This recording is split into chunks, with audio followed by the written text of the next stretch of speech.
বলেন খাজা বাবা ভুয়া। আবার বলেন ভুয়া ভুয়া। খাজা বাবা ভুয়া।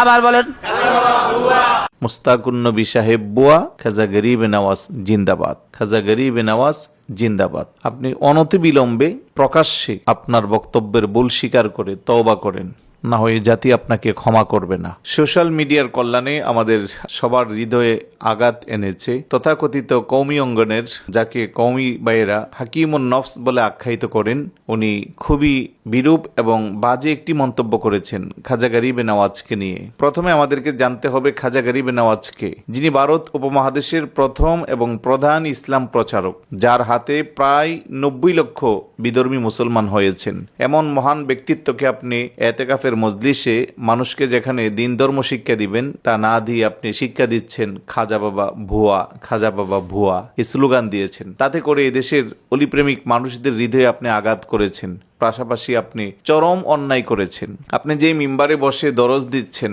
আপনি যে মিম্বারে বসে খাজা বাবাকে ভুয়া স্লোগান দিচ্ছেন, আপনার মাথায় টুপি, পরনে জুব্বা, গালে দাড়ি, হাতে কিতাব, এই সবটুকুন আপনি পেয়েছেন কার ওছিলা? আমি বলবো এই সবটুকুন আমরা পেয়েছি খাজা গরিবে নওয়াজের ওছিলা। কারণ এই ভারত উপমহাদেশে কোনো সাহাবি এসেছেন, নবী রাসূল এসেছেন, কালেমার দাওয়াত দিয়েছেন তেমনটা নয়, বরং অলি আল্লাহরই আমাদেরকে দেশে ইসলামের দাওয়াত দিয়েছেন এবং ওনাদের দাওয়াত অ্যাকসেপ্ট করিয়ে আজকে আমরা মসজিদওয়ালা, মাদ্রাসাওয়ালা মিম্বর পেয়েছি। তো সুতরাং আপনি আপনার বক্তব্যকে অনতিবিলম্বে প্রত্যাখ্যান করে প্রকাশ্যে জাতির কাছে ভুল স্বীকার করবেন, তাওবা করবেন, না হয় জাতি আপনাকে ভুয়া স্লোগান দিয়ে ডাস্টবিনটে ফেলে দিবে। আপনি কি পাইছেন? আপনি এক এক সময় এক একটা বক্তব্য দিয়ে মানুষের হৃদয়ে আঘাত করবেন।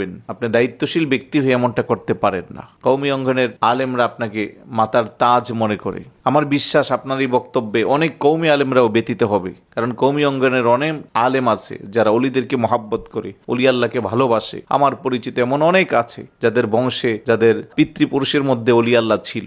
তো সুতরাং আপনার এই বক্তব্য যদি আপনি প্রত্যাখ্যান না করেন, জাতি আপনাকে কখনো ক্ষমা করবে না। আজকে আমরা ইসলাম ধর্ম পেয়েছি, নিজেকে মুসলিম হিসেবে গোটা পৃথিবীতে পরিচয় দিতে পারছি, মসজিদ মাদ্রাসায় চাকরি করে ইজ্জতের সাথে সম্মানের সাথে জীবন পরিচালনা করছি, দামি গাড়িতে চড়ছি, ভালো পোশাক পরছি, ভালো খাবার খাচ্ছি, এই সবটুকুন খাজা গরিবে নওয়াজের ওসিলা। উনি না আসলে ভারত উপমহাদেশে কালেমার দাওয়াত হইতো আমরা পেতাম না। তো এই জন্য আমি বলবো আপনি তাড়াতাড়ি প্রকাশ্যে তওবা করেন, আপনার ভুল জাতির কাছে আপনি ক্ষমা চান, না হয় জাতি আপনাকে ভুয়া স্লোগান দিয়ে ডাস্টবিনটে ফেলে দিবে। আমরা চাই আপনার এতটুকুন অপমান না হোক। আল্লাহ আপনাকে সঠিক সমাজ দান করুক। মনে রাখবেন, হাদিসে কুদসিতে আল্লাহ সুবহানাহু ওয়া তাআলা ইরশাদ করেছেন, মান আদ আলী ওলিয়ান ফাকাদ আযানতুহু বিল হারবি।